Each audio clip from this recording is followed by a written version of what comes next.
Entusiastas de la historia de la WWW2SPSP, bienvenidos.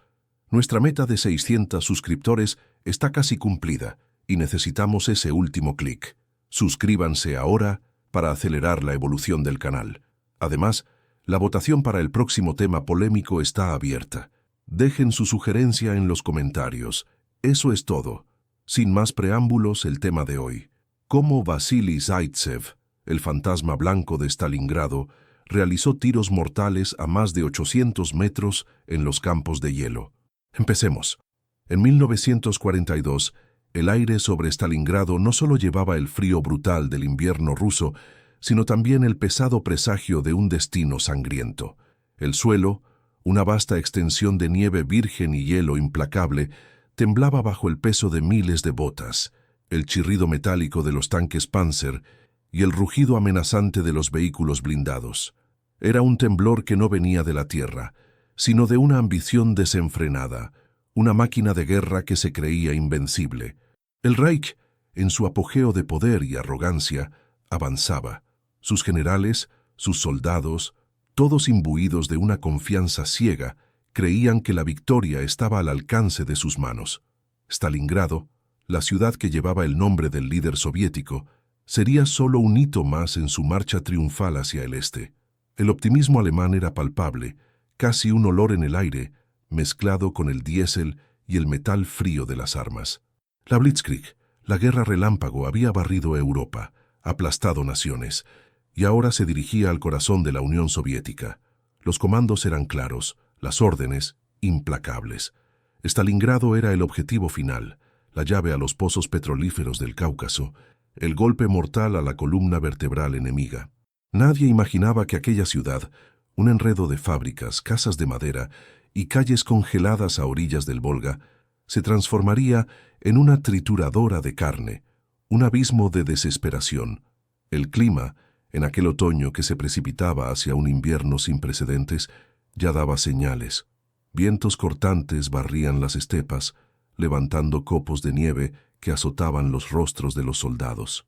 Pero la máquina de guerra alemana, en su delirio de conquista, ignoraba los gélidos susurros de la naturaleza. Ellos solo veían el humo de las chimeneas de Stalingrado en el horizonte, una promesa de gloria. El sonido de los motores de los Stukas, los bombarderos en picado, rasgaba el cielo, un canto de muerte que anunciaba la inminente destrucción. Para los alemanes era la sinfonía de la victoria. Para los defensores era el preludio del infierno. El avance era metódico, brutal. Columnas de tanques se extendían por kilómetros, sus orugas aplastando el hielo, dejando tras de sí un rastro de tierra arrasada. La artillería tronaba sin cesar, enviando salvas de muerte sobre las defensas soviéticas. Cada explosión era un eco de la determinación germánica, un grito de poder que reverberaba por las llanuras congeladas. Los soldados, jóvenes y endurecidos, marchaban con una férrea disciplina, sus uniformes grises contrastando con la blancura de la nieve. Sus ojos, antes llenos de un fervor casi religioso, pronto verían el horror que Stalingrado les reservaba. La confianza era la armadura de los invasores, la creencia inquebrantable en su superioridad táctica y moral. Habían subestimado la vastedad de Rusia, la resiliencia de su gente y el invierno que se acercaba, otro enemigo invisible, implacable y mortal. El olor a pólvora quemada y al hierro de las armas se mezclaba con el aire cortante, un cóctel sensorial que presagiaba la tragedia. Stalingrado no sería una victoria rápida, ni una simple conquista. Sería una prueba de resistencia, un duelo de voluntades, donde cada metro de tierra se disputaría con sangre y cada vida tendría un precio inimaginable. Este era el preludio de uno de los enfrentamientos más sangrientos de la historia, un infierno congelado donde la humanidad sería llevada a sus límites más extremos. El escenario estaba listo.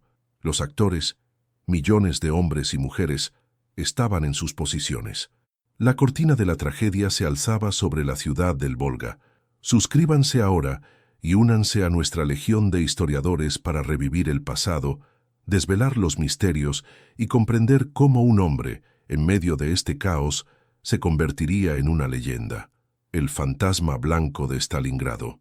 La Blitzkrieg, que había rasgado Europa como una hoja afilada, ahora golpeaba contra los muros invisibles de Stalingrado. Los primeros días de septiembre de 1942 vieron el avance alemán transformarse en un torrente impetuoso, barriendo los suburbios y las defensas externas de la ciudad. La superioridad aérea de la Luftwaffe era abrumadora. Los Stukas se sumergían con sus aullidos aterrorizantes, arrojando bombas que pulverizaban edificios y transformaban manzanas enteras en pilas de escombros humeantes. El aire estaba pesado, con el olor acre de hormigón pulverizado, pólvora y el humo espeso que oscurecía el sol. Para los alemanes, la victoria parecía cuestión de días, tal vez semanas. Sus tanques, los poderosos Panzer, ronroneaban por las calles, sus orugas aplastando adoquines y la esperanza de los defensores. Los soldados del Reich, endurecidos por años de combate, avanzaban con una ferocidad calculada. Cada calle, cada fábrica, cada casa de ladrillo era un objetivo a conquistar, un escalón en la escalera de la victoria.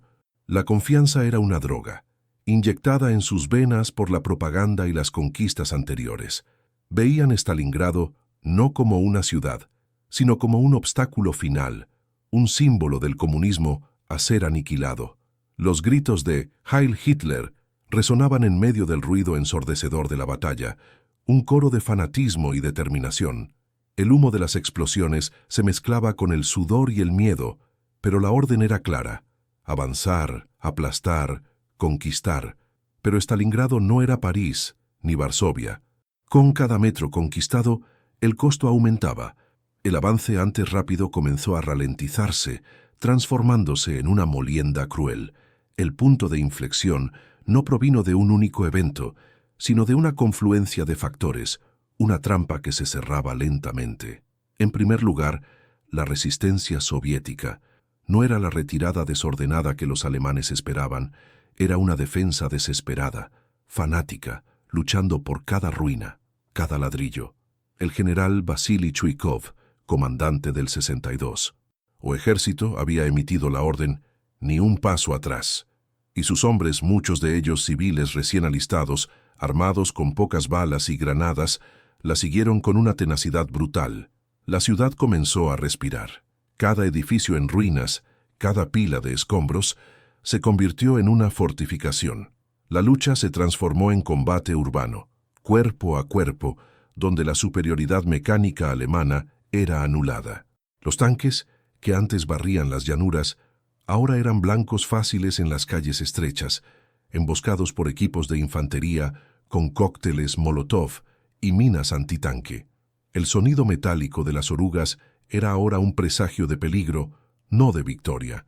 El olor a diésel y pólvora dio paso al hedor a sangre, sudor y muerte, un perfume pútrido que impregnaba el aire helado. El otoño se profundizaba, y con él, el frío. Un enemigo silencioso e implacable comenzaba a estrechar su cerco. Las noches se volvían gélidas. El viento cortante traía la promesa de un invierno brutal. Las esperanzas alemanas de una victoria rápida antes del congelamiento del Volga comenzaban a disiparse como el vaho de la respiración en el aire gélido. Stalingrado, la ciudad que pensaban que era solo un objetivo más, se estaba convirtiendo en una pesadilla, un laberinto de muerte donde la visibilidad era mínima y cada sombra podía esconder a un enemigo. El terror comenzó a instalarse, no solo en los corazones de los defensores, sino también en los ojos de los invasores, que veían su Blitzkrieg ahogarse en un mar de escombros y hielo. El suelo, ya empapado en sangre, comenzaba a congelarse, volviéndose resbaladizo y traicionero. Cada paso era un riesgo. La guerra de movimiento dio paso a la guerra de desgaste, una carnicería donde cada metro cuadrado se disputaba con vidas. Los alemanes, acostumbrados a avances rápidos, ahora se veían atrapados en un combate infernal, una lucha por escombros, por sótanos húmedos y oscuros. La confianza arrogante de la Blitzkrieg fue reemplazada por una creciente extenuación, un miedo constante a lo que se escondía en las sombras. La ciudad, antes un símbolo de conquista, ahora era un infierno congelado, una trampa mortal donde el honor y la humanidad serían puestos a prueba hasta el límite. Stalingrado ya no era una ciudad.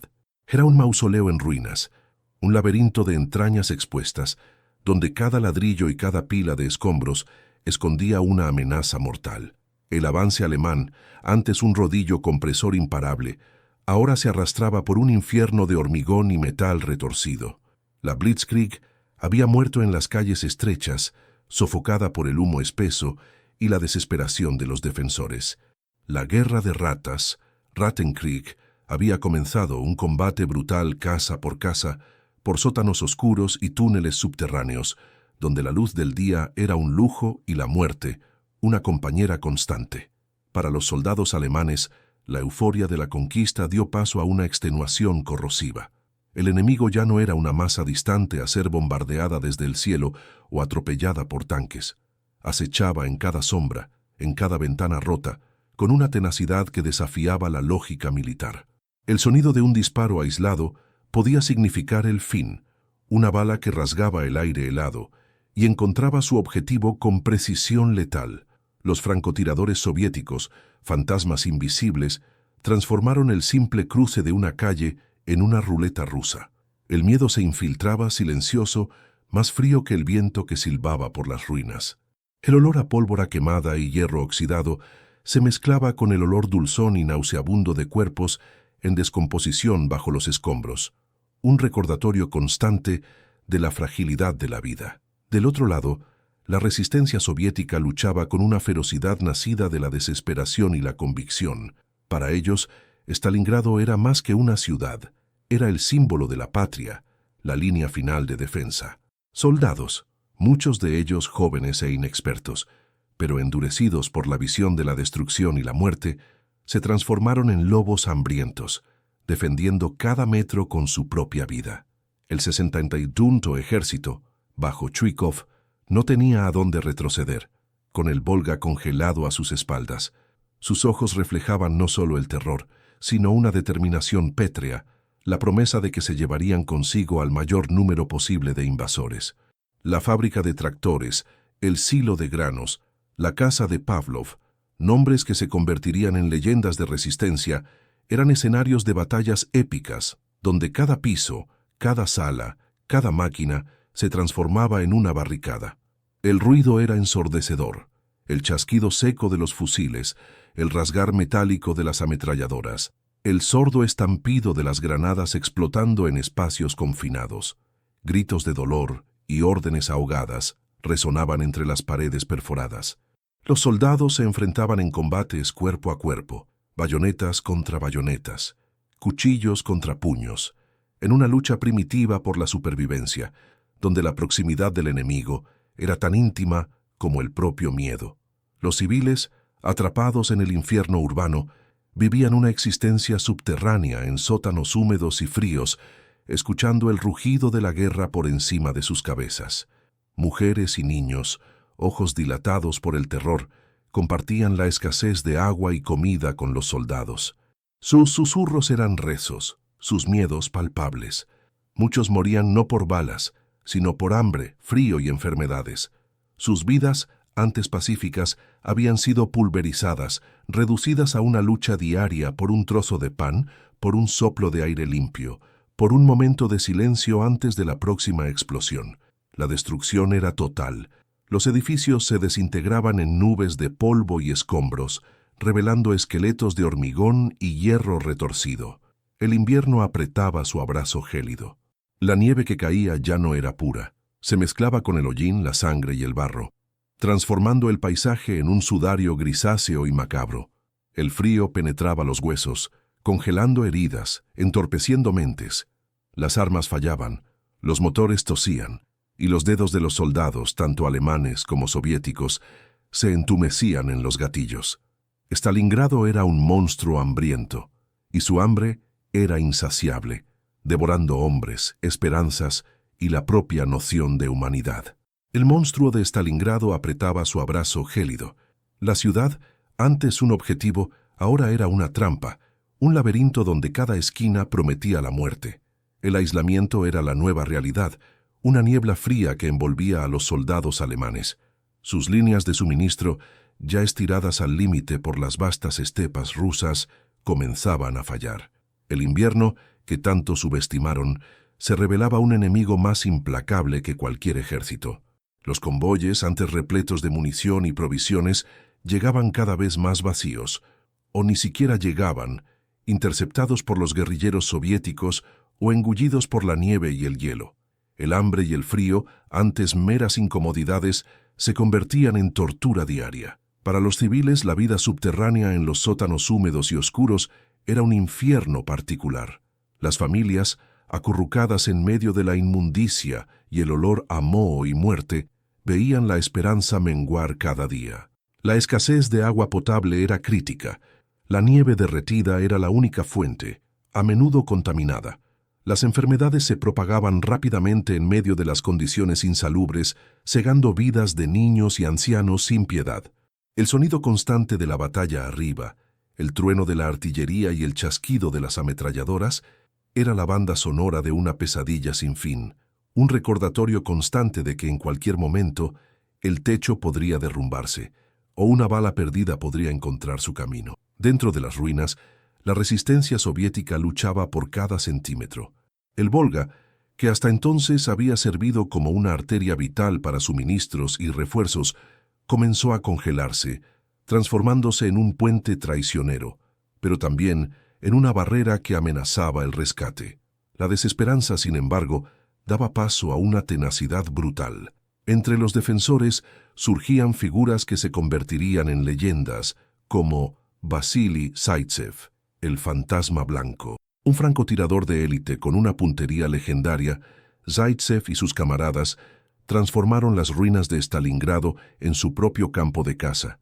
Escondidos en escombros, agujeros de bala y sótanos, cazaban oficiales y francotiradores alemanes con una precisión mortal.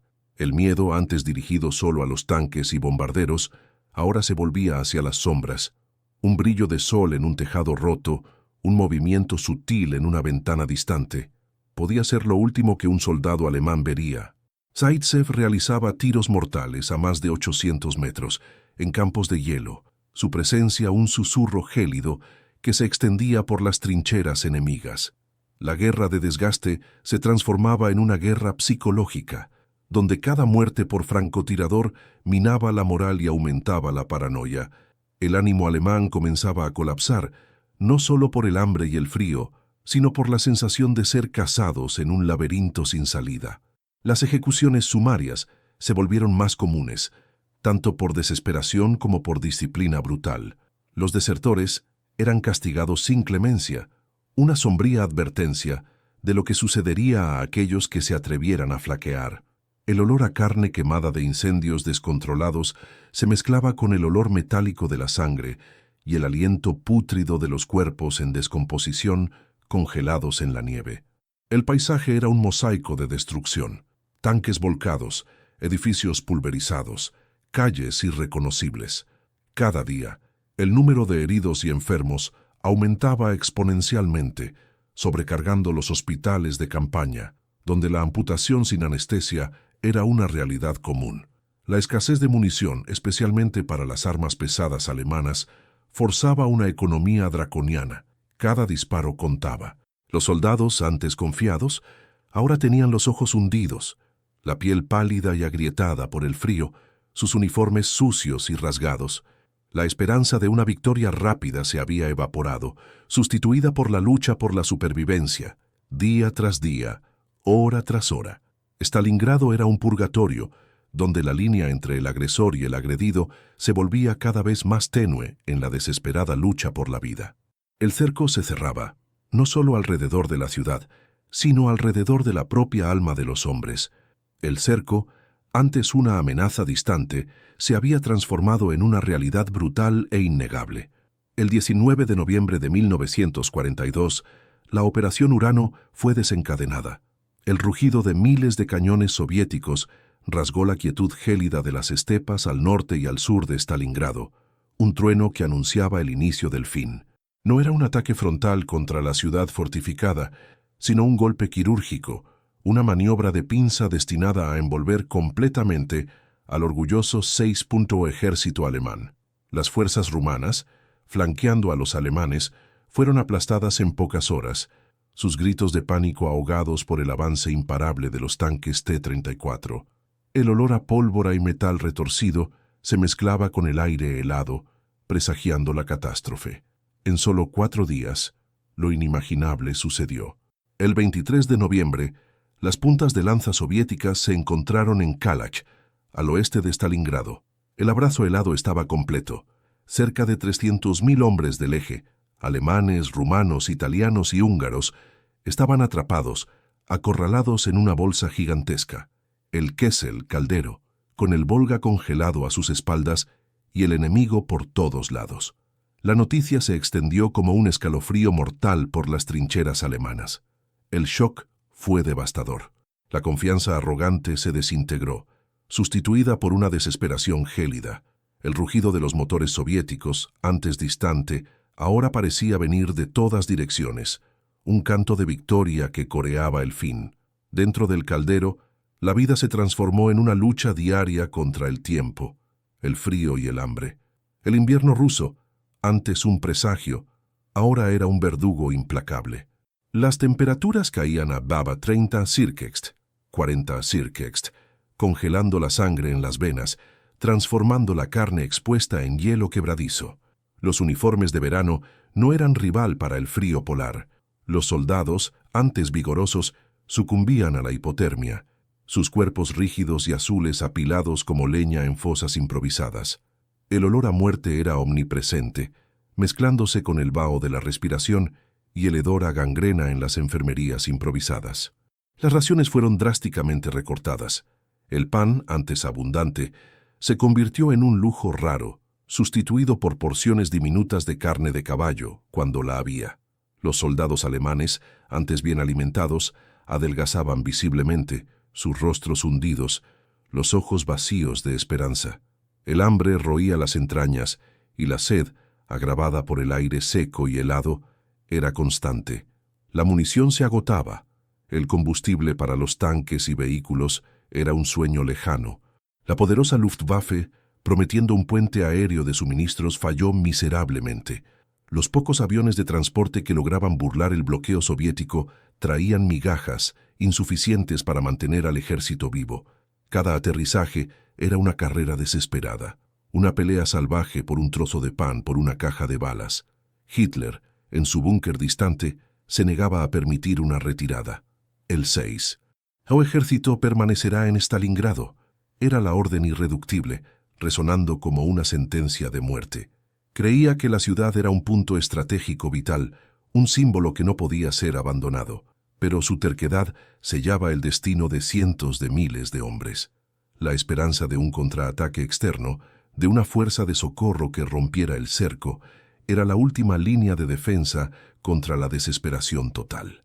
El mariscal de campo Erich von Manstein, uno de los estrategas alemanes más brillantes, intentó la operación Tormenta de Invierno, Wintergewitter, un intento desesperado de rescatar al 6. Ejército. Los corazones de los soldados atrapados en el caldero vibraron con una última chispa de esperanza al escuchar los primeros ecos de la artillería distante de Manstein. Era como una señal de vida proveniente de otro mundo, un susurro de salvación. Pero la distancia era grande, el invierno implacable y la resistencia soviética feroz. La punta de lanza de Manstein avanzó solo 48 kilómetros antes de ser detenida, exhausta y agotada. El sonido de la batalla se desvanecía, llevándose consigo la última esperanza de rescate. El silencio que siguió fue más aterrador que cualquier bombardeo. Era el silencio de la condena. Los soviéticos, por su parte, apretaban el cerco con una ferocidad renovada. Cada día, el perímetro alemán se encogía. La artillería soviética, ahora con suministros abundantes, bombardeaba incesantemente las posiciones alemanas, transformando las últimas ruinas en polvo. El sonido continuo de las explosiones era el martillo de la destrucción, golpeando las defensas alemanas.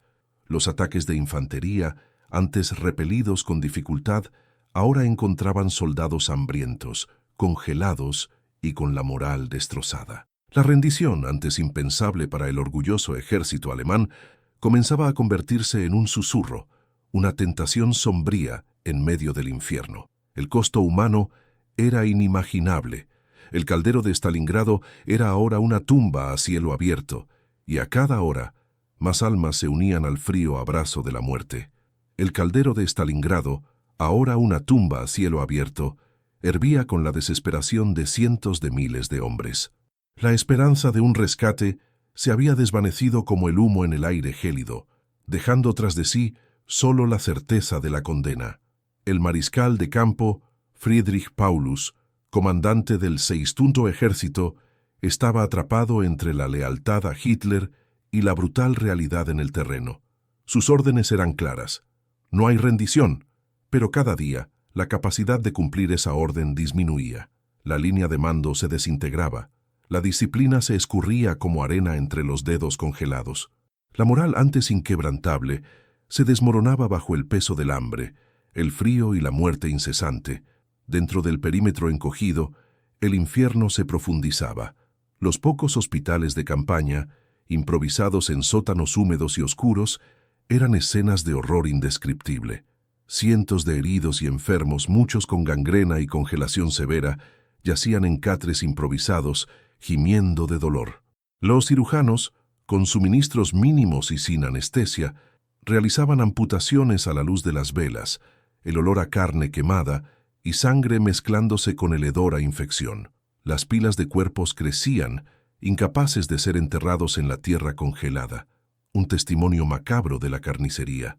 Los vivos veían a los muertos y sabían que su destino no estaba lejos. El hambre era un tormento constante, un dolor punzante que consumía a los hombres por dentro. Caballos, perros, ratas, cualquier criatura viva era cazada y devorada con una ferocidad primaria. Comenzó a circular el sombrío susurro sobre actos de canibalismo, historias choqueantes de hombres desesperados que se volvían unos contra otros para sobrevivir. Los rostros de los soldados eran esqueletos ambulantes, la piel estirada sobre huesos prominentes, los ojos hundidos y sin brillo. La fiebre tifoidea y la disentería barrían las tropas, transformando el acto de defecar en un esfuerzo doloroso, robando las últimas energías. La artillería soviética, ahora con la iniciativa total, no daba tregua. La Operación Anillo, Koltso, comenzó el 10 de enero de 1943, un bombardeo masivo que buscaba aplastar lo que quedaba del 6º Ejército. Miles de cañones y morteros arrojaban una tormenta de fuego y acero sobre las posiciones alemanas, transformando las últimas fortificaciones en polvo y escombros. El sonido era ensordecedor, un rugido continuo que hacía temblar la tierra y encoger el corazón de los hombres. Cada explosión era un martillazo en el alma, cada proyectil un mensajero de la muerte. Los ataques de infantería soviéticos seguían a la andanada de artillería, olas de soldados hambrientos, endurecidos por el invierno y la venganza, barriendo las posiciones enemigas. Los alemanes, debilitados, congelados y con poca munición, apenas podían ofrecer resistencia. Muchos luchaban hasta el último cartucho, en un acto final de desafío antes de ser subyugados o muertos. Otros, con las manos entumecidas y la mente embotada por el frío y la desesperación, simplemente soltaban sus armas, los ojos vacíos. El grito de «¡Hurrá!» de los soviéticos era el canto fúnebre para el orgullo del Reich. Paulus, ascendido a mariscal de campo por Hitler el 30 de enero, recibía el velado mensaje de que ningún mariscal de campo alemán se había rendido jamás. Era una orden de luchar hasta la muerte, una presión insoportable para un hombre que veía a sus hombres sucumbir a millares cada hora. La ciudad estaba dividida en dos bolsas, la del norte y la del sur, cada una librando una batalla separada, aislada, sin esperanza. Los últimos aviones de transporte, que intentaban aterrizar en el aeródromo de Gumrak, eran derribados o ya no podían despegar, atrapados en la nieve y bajo fuego constante. El puente aéreo se había convertido en una broma cruel, un símbolo de la promesa rota de Hitler. El colapso era inevitable. El 31 de enero de 1943, lo que quedaba de la Bolsa Sur, incluyendo el cuartel general de Paulus, en el sótano de los grandes almacenes Unibesmag, se rindió. La imagen del mariscal de campo alemán, antes orgulloso y confiado, emergiendo de los escombros, pálido, exhausto y derrotado, era la personificación de la debacle. El silencio que siguió a la rendición fue pesado, solo roto por el crujido de la nieve bajo las botas soviéticas y el llanto ahogado de algunos soldados alemanes. La guerra de Stalingrado no había terminado completamente, pero su corazón había dejado de latir. Aún habría resistencia en la Bolsa Norte durante 2 días más, pero el destino estaba sellado. El costo humano de la terquedad de un líder distante era ahora visible en cada cuerpo congelado, en cada mirada vacía de un prisionero. El último suspiro de Stalingrado resonó por 2 días más en el infierno helado de la Bolsa Norte. Tras la rendición de Paulus, la resistencia en el sector norte, donde estaban los últimos reductos alemanes, era una farsa macabra, una danza con la muerte dictada por la terquedad de un Führer distante. Sin esperanza de rescate, sin suministros, sin siquiera una pizca de dignidad, los soldados restantes, muchos de ellos heridos, congelados y hambrientos, luchaban por instinto, por un último atisbo de honor, o simplemente porque no había a dónde ir. El sonido de las ametralladoras y los pocos fusiles que aún tenían munición era esporádico, ahogado por el aullido del viento y el estruendo implacable de la artillería soviética, que continuaba pulverizando lo que quedaba de las fortificaciones. Cada edificio en ruinas, cada sótano, cada trinchera congelada, era una pequeña tumba, un escenario para un sacrificio inútil. Los hombres, ahora espectros de su antiguo yo, con los ojos vidriosos por la fiebre y la desesperación, enfrentaban las olas de ataques soviéticas. El olor a pólvora quemada y carne humana congelada se mezclaba con el aire enrarecido. El 2 de febrero de 1943, el último foco de resistencia sucumbió. El silencio que siguió a la última bala, al último grito, fue ensordecedor. Un silencio pesado, gélido, que parecía engullir la propia ciudad. Stalingrado, finalmente, enmudeció. La batalla más brutal de la historia había llegado a su fin. Lo que quedó fue un paisaje lunar de destrucción, un testimonio mudo de la furia humana, edificios desfigurados, esqueletos de hormigón y acero retorcido, calles irreconocibles bajo capas de nieve y escombros. Y en medio de esa desolación, emergían los supervivientes del Seisno ejército alemán, cientos de miles de hombres, otrora la vanguardia orgullosa del Reich, ahora eran sombras, figuras tambaleantes con uniformes rasgados, rostros hundidos por el hambre, miembros ennegrecidos por la congelación. Los ojos, antes llenos de arrogancia y confianza, ahora reflejaban un vacío abismal, el trauma de meses de infierno. La visión de los prisioneros era choqueante para los propios soviéticos, acostumbrados a la brutalidad de la guerra. Eran hombres rotos, sin alma. Muchos apenas podían mantenerse en pie. El olor a enfermedad, a sangre seca, a excremento y a muerte planeaba sobre ellos. Miles caían muertos en el camino, antes incluso de iniciar la larga y torturante marcha hacia los campos de prisioneros en Siberia. La promesa de una victoria final se había transformado en una marcha de la muerte, una procesión de fantasmas que se extendía por kilómetros en la vastedad helada. Para los soviéticos, la victoria fue agridulce. La ciudad estaba en ruinas, la población civil diezmada, pero la resiliencia había prevalecido. El sacrificio había sido inmenso, pero Stalingrado se convirtió en el símbolo de un cambio de rumbo, la prueba de que el monstruo nazi podía ser detenido e incluso destruido. Los soldados soviéticos, exhaustos y traumatizados, miraban el campo de batalla con una mezcla de alivio, triunfo y un profundo horror por lo que habían presenciado. La lección de Stalingrado quedó grabada a fuego en el alma de todos. La arrogancia militar y la subestimación del enemigo eran un camino hacia la ruina.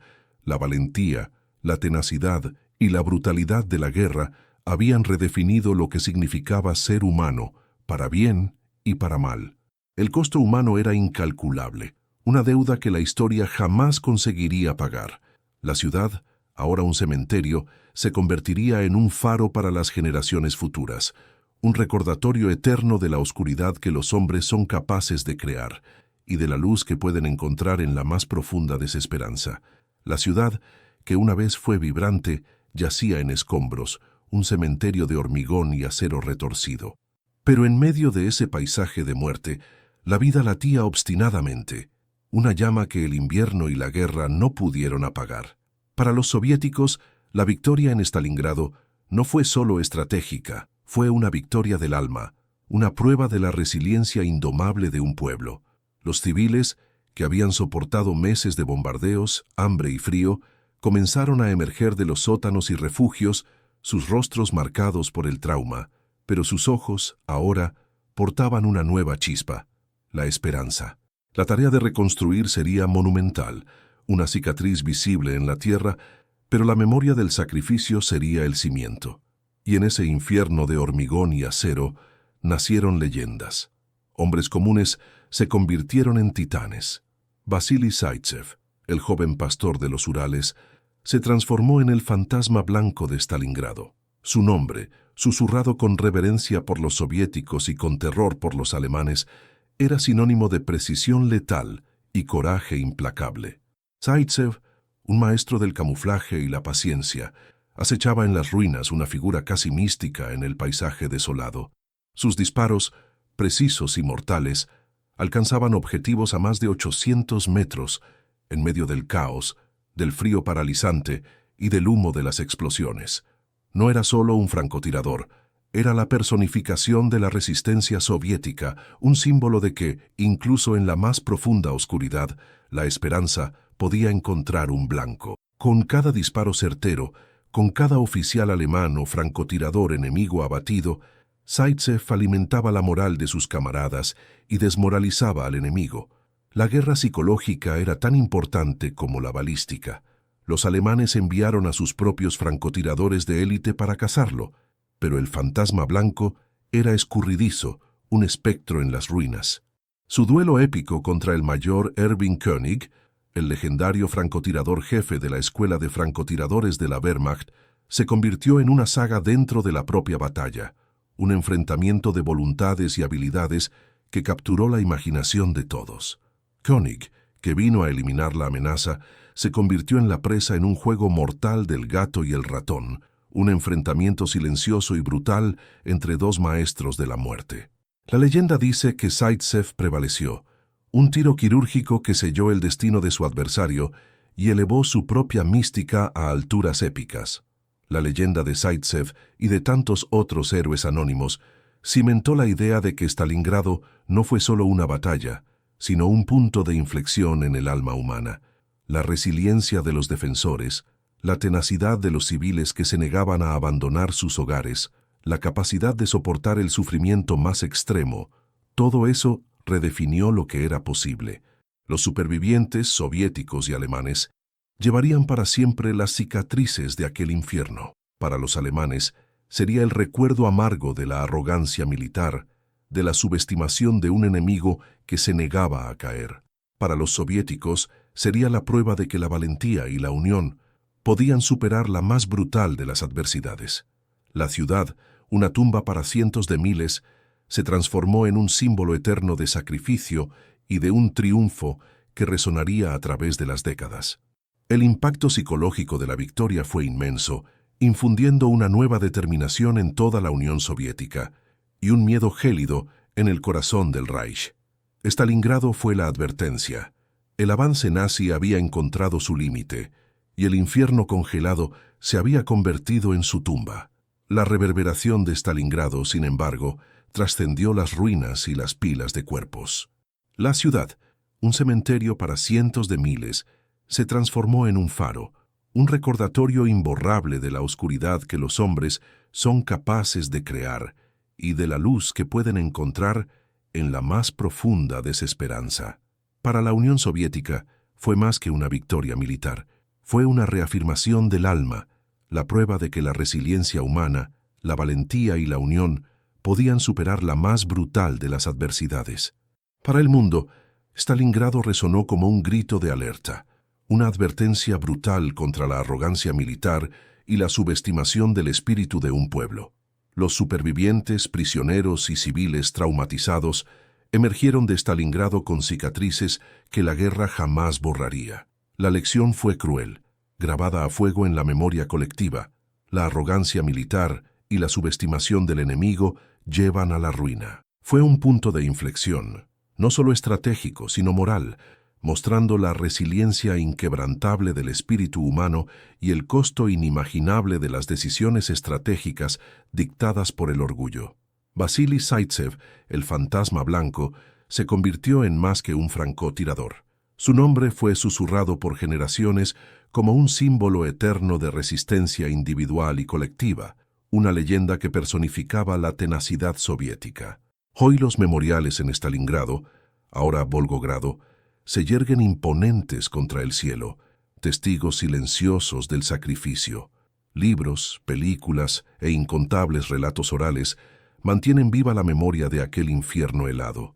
Las cicatrices permanecen en la tierra y en el alma del pueblo, un recordatorio eterno de la carnicería, pero también de la capacidad humana de soportar, de luchar y de levantarse de las cenizas. Stalingrado en su desolación continúa hablándonos. Sus ruinas son un sermón, sus ecos son una advertencia. Stalingrado permanece como un monumento a la brutalidad de la guerra y al coraje indomable. Cada edificio en ruinas, cada pedazo de hormigón retorcido, es un grito contra la violencia, un lamento por la sangre derramada. Y la sangre en la nieve es un recordatorio eterno del sacrificio, de las vidas cegadas y de las lecciones que no podemos permitirnos olvidar. La historia de Vasily Zaitsev, el cazador en las ruinas, el fantasma blanco que aterrorizó al enemigo, resuena no solo como un eco de resiliencia, sino como un faro de la capacidad humana de encontrar propósito y heroísmo incluso en el abismo más profundo. Que la memoria de Stalingrado nos sirva de guía, para que jamás perdamos de vista el costo de la guerra y la preciosidad de la paz.